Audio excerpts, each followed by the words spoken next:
गुरुदेव का अंग। कबीर की साखियों को अंगों में बांटा गया है। अंग का अर्थ है प्रसंग। प्रसंग का ही सार संक्षेप है अंग, अर्थात किस विषय पर बातचीत की जा रही है इसको अलग अलग विषयों में बांट दिया गया है और हर विषय से संबंधित साखियों को अंग कहा जाता है। और कबीर के दोहों को साखी कहा जाता है। साखी का अर्थ होता है साक्षी। कबीर ने उसका इस्तेमाल गवाह के रूप में भी किया है और गवाही के रूप में भी किया है। कबीर कहते हैं कि तू कहता कागज की लेखी, मैं कहता आँखों की देखी। अर्थात कबीर ने जो कुछ कहा है वह अपने अनुभव के साक्ष्य पर कहा है। गुरुदेव को अंग में गुरु के महत्व को स्वीकार किया गया है और गुरु के महत्व को स्वीकार करने की जो परंपरा है सिद्धों और नाथों से होती हुई संतों तक आई है। एक तिलोत्पाद नाम के सिद्ध हैं, उन्होंने ये कहा है, आवई जाय कहब रणई गुरु उवये से हिय समाय। जो आता है जाता है, न आता है न जाता है, जिसको शब्दों में बयान नहीं किया जा सकता है, वह गुरु के उपदेश से हृदय में समा जाता है या उसका अनुभव हृदय में किया जा सकता है। कबीर कहते हैं, दीपक दिया तेल भरी बाती दई अघट, पूरा किया बिसाहुणा बहुर न आवऊ हट। दीपक दिया तेल भर, अंतःकरण के दीपक में भक्ति का तेल भर के और ज्ञान की न घटने वाली बत्ती डाल के गुरु ने सौंप दिया। गुरु ने अंतःकरण में भक्ति का तेल भरा और ज्ञान की बत्ती डाल दी और उस जलते हुए दीपक के माध्यम से, उस गुरु के द्वारा दिए गए उपदेश से, ज्ञान से पूरा किया बिसाहुणा।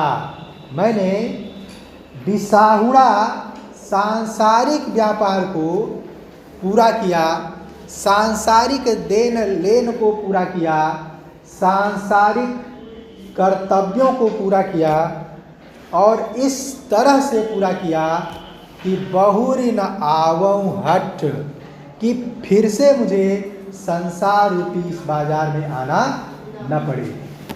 अर्थात गुरु के ज्ञान से कबीर ने अपनी आध्यात्मिक उन्नति इस रूप में कर ली कि उनको सांसारिक आवागमन के चक्रों से मुक्ति मिल गई है। अब दोबारा उनको सांसारिक आवागमन में नहीं पड़ना पड़ेगा। रूपक अलंकार के माध्यम से कबीर ने यह बात की है, गुरु के महत्व को स्वीकार किया है।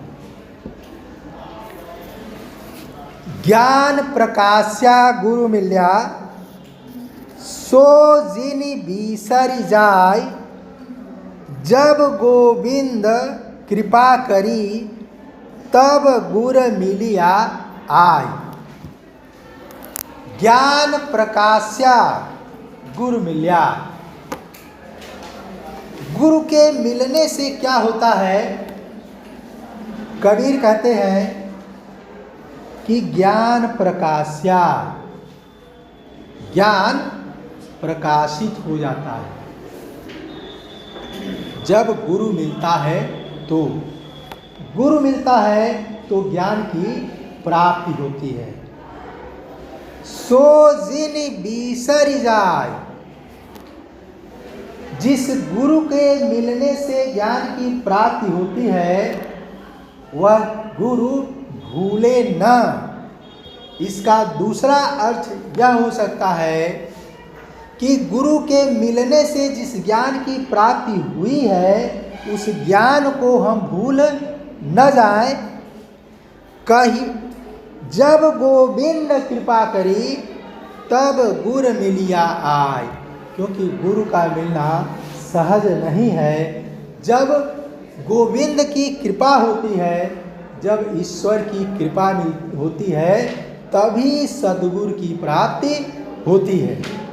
इसलिए सतगुरु की प्राप्ति होने से, गुरु की कृपा से सतगुरु की प्राप्ति होती है और सतगुरु मिलने से ज्ञान प्राप्त होता है। इसलिए न तो उस सतगुरु को भूलना चाहिए और न ही सतगुरु के मिलने से मिला हुआ ज्ञान ही भूलना चाहिए। कबीर यह कहते हैं। परचा का अंग का अर्थ है परिचय का प्रसंग, आत्मा और परमात्मा के बीच का परिचय। इस अंग में कबीर ने अपने ब्रह्म के साक्षात्कार के अनुभव को व्यक्त किया है कि ईश्वर से जो जीवात्मा का, भक्त का भगवान से जो परिचय होता है, उसमें भक्त को जो अनुभूति होती है उसका वर्णन इस अंग में कबीर ने किया है। पार ब्रह्म के तेज का कैसा है उन्मान, कहिबे कु शोभा नहीं, देखा ही परवान। ईश्वर के साक्षात्कार का अनुभव। कुछ सांसारिक अनुभव ऐसे होते हैं जिनको शब्दों में बयान नहीं किया जा सकता। जैसे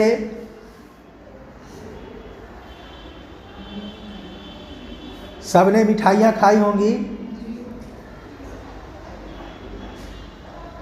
कौन कौन सी मिठाई?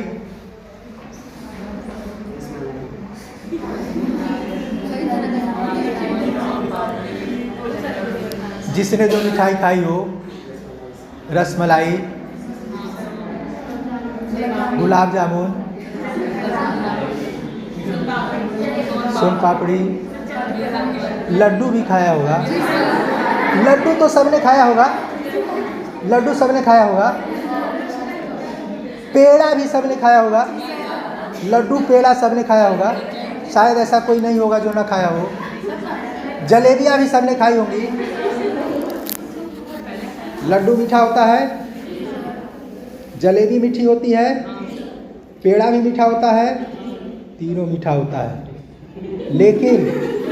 लेकिन अगर आपसे पूछा जाए कि तीनों के मीठेपन में क्या अंतर होता है, क्या अंतर होता है? कम ज़्यादा नहीं, मिठास में अंतर होता है कि नहीं? क्या जलेबी उसी तरह मीठी लगती है जिस तरह से लड्डू लगता है? क्या लड्डू उसी तरह से मीठा लगता है जैसे पेड़ा लगता है? मैं अच्छे बुरे की बातें ही नहीं कर रहा हूँ।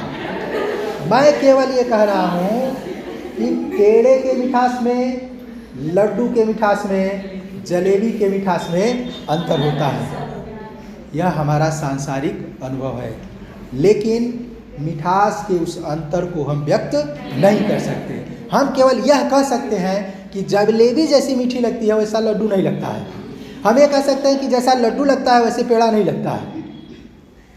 ये सांसारिक अनुभव है। सबको किसी ने चिकोटी काटी होगी, चिकोटी की सबको किसी ने काटी होगी। सबको किसी ने कभी न कभी किसी ने थप्पड़ से मारा होगा। दर्द होता है, दर्द होता है, दोनों में दर्द होता है। लेकिन अगर कहा जाए कि दोनों का अंतर क्या है, तब बताया नहीं जा सकता है। शरीर को खुजलाने में थोड़ा आनंद मिलता है, ऐसे जब हंसी आती है तो थोड़ा आनंद मिलता है, छींक आती है आने वाली होती है तो अजीब तरह का आनंद मिलता है। लेकिन ये सब सांसारिक अनुभव है, सब लोग इसका अनुभव करते हैं। लेकिन अगर पूछा जाए कि उसमें अंतर क्या है, बताया नहीं जा सकता। ये तो सांसारिक अनुभव की बात हुई। तो जो ईश्वर का अनुभव है, माने अगर सांसारिक अनुभव को ही शब्दों की सीमा में नहीं बांधा जा सकता है, तो जो आध्यात्मिक अनुभव है, ईश्वर की जो अनुभूति है, उसको शब्दों में बयान नहीं किया जा सकता है। इसलिए कवियों ने बराबर उसको किसी उपमा से, किसी रूपक से, कवि उत्प्रेक्षा से, अलंकारों के माध्यम से समझाने की कोशिश की है। कबीर कहते हैं, पार ब्रह्म के तेज का कैसा है उन्मान, कहिबे कु शोभा नहीं, देखा ही परवाह। पार ब्रह्म के तेज का, जो साधकों ने ईश्वर का अनुभव किया है, उसका वर्णन किया है, तो उन्होंने प्रायः उसका वर्णन प्रकाश के रूप में किया है। चाहे वो स्वामी विवेकानंद हों, चाहे परमहंस योगानंद हों, ऐसे साधकों ने ईश्वर की अनुभूति का वर्णन किया है और उन्होंने उसको प्रकाश के रूप में ही उसका वर्णन किया है। शुरू का वर्णन कबीर कहते हैं कि ईश्वर का जो तेज है, जो प्रकाश है, जो चमक है, कैसा है उन्मान, उसका अनुमान कैसा है, उसका अनुमान क्या किया जाए।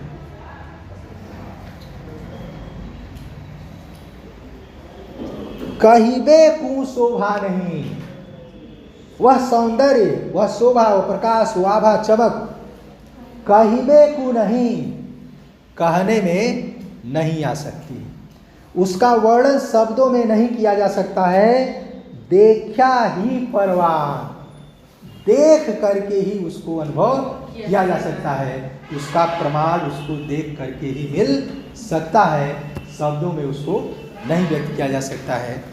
कैसा है उन्मान, एक अलंकार होता है जिसको कहते हैं वक्रोक्ति अलंकार। वक्रोक्ति अलंकार में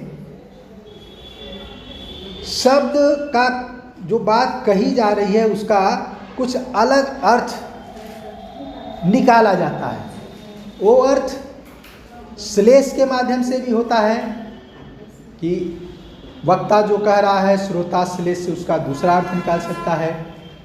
वो काक वक्रोक्ति भी हो सकती है, स्वर से उसका अनुमान निकल सकता है कि कैसा है उन्मान।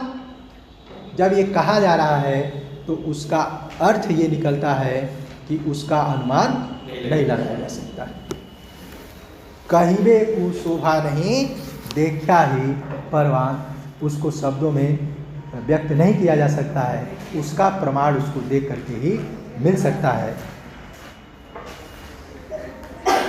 जब मैं था तब हरि नहीं, अब हरि है मैं नाही, सब अंधियारा मिट गया, जब दीपक देखा माँ।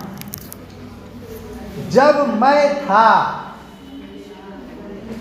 जब मैंपन था, जब साधक के भीतर, भक्त के भीतर अहंकार था, तब हरि नहीं, तब ईश्वर नहीं था, अर्थात ईश्वर का साक्षात्कार संभव नहीं था। अब हरि है मैं नाथ, अब ईश्वर का अनुभव है।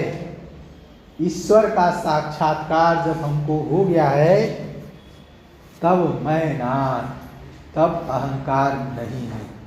अर्थात ईश्वर की प्राप्ति होने पर, ब्रह्म का साक्षात्कार होने पर, आत्म साक्षात्कार हो जाने पर सारा अहंकार समाप्त हो जाता है, मिट जाता है।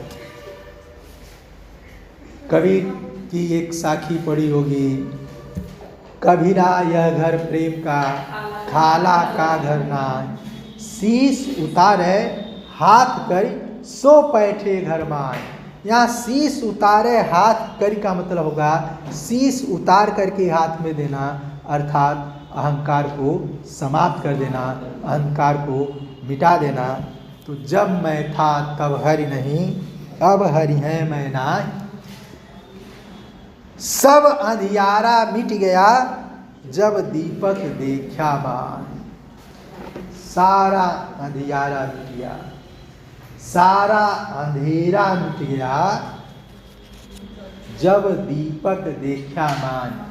जब मैंने अपने भीतर दीपक देखा, जब मुझको ज्ञान का अनुभव हुआ, जब ज्ञान की प्राप्ति हुई, ज्ञान के आलोक में जब मैंने अपने हृदय को देखा, तो वहाँ अहंकार नहीं था, सारा अंधेरा मिट गया था।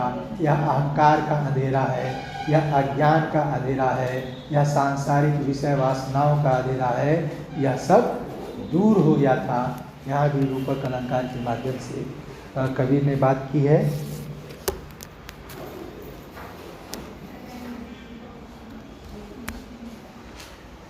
अगर इसमें से कुछ